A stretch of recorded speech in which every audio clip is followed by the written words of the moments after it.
బాలీవుడ్ నటుడు సైఫ్ అలీ ఖాన్ హాస్పిటల్ నుంచి బయటికి రాగానే ఆయనకి మరో బ్యాడ్ న్యూస్ స్వాగతం పలికింది. పూర్వీకుల నుంచి సైఫ్ కు వారసత్వంగా వచ్చిన దాదాపు 15,000 కోట్ల ఆస్తి కేంద్ర ప్రభుత్వానికి చెందుతుందనే పిటిషన్ పై ఉన్న స్టేను మధ్యప్రదేశ్ హైకోర్టు ఎత్తివేసింది.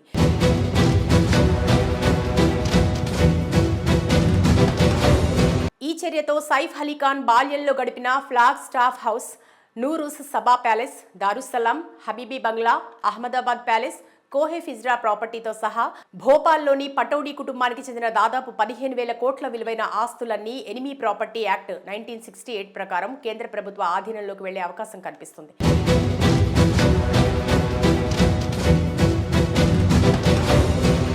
ఆస్తుల వివాదంపై పటౌడీ కుటుంబ సభ్యులు 30 రోజుల్లోగా అపిలేట్ అథారిటీ ముందు హాజరై తమ వాదన వినిపించాలని జస్టిస్ వివేక్ అగర్వాల్తో కూడిన సింగిల్ బెంచ్ 2024 డిసెంబర్ 13న ఆదేశించింది. అయితే నిర్ణీత గడువులోగా పటౌడీ కుటుంబం తమ వాదనను వినిపించలేదు.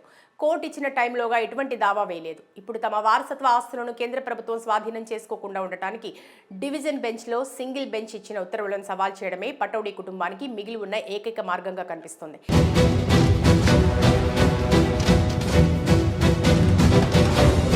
ఇక ఈ ఎనిమీ ప్రాపర్టీ చట్టం ఏంటని చూస్తే 1968లో దీన్ని రూపొందించారు. ఈ చట్టం ప్రకారం దేశ విభజన తర్వాత పాకిస్తాన్కు వెళ్లిపోయిన వ్యక్తులకు భారత్లో ఆస్తులుంటే వాటిపై పూర్తి అధికారం కేంద్ర ప్రభుత్వాందే.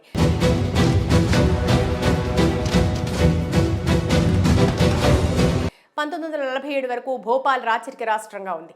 నవాబ్ హమీదుల్లా ఖాన్ ఆ రాష్ట్ర చివరి నవాబు. ఆయనకు 3 కుమార్తెలు.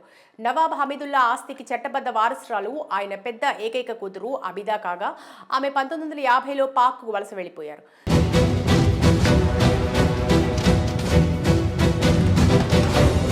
రెండో కుమార్తె సాజిదా సుల్తాన్ భారత్లో ఉండి నవాబ్ ఇఫ్లికర్ అలీ ఖాన్ పటౌడీ, సైఫ్ అలీ ఖాన్ తాతని పెళ్లి చేసుకున్నారు.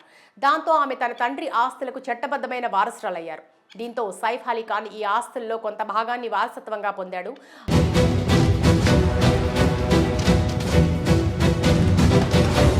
అయితే అబిదా సుల్తాన్ వలస వెళ్లటం వల్ల ఆ ప్రాపర్టీని ఎనిమీ ప్రాపర్టీగా తేల్చి చెప్తూ జప్తు చేయడానికి కేంద్రం సిద్ధమైంది. అందులో భాగంగానే ముంబైకి చెందిన enemy property custodian office Bhopal Nawab భూమిని కేంద్ర ప్రభుత్వ ఆస్తిగా ప్రకటించింది.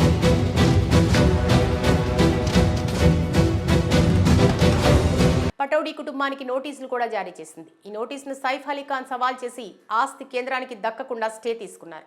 తాజాగా ఆ స్టేను హైకోర్టు ఎత్తివేసింది. దీంతో ప్రభుత్వం వారి ఆస్తులను జప్తు చేసే అవకాశం ఉంది.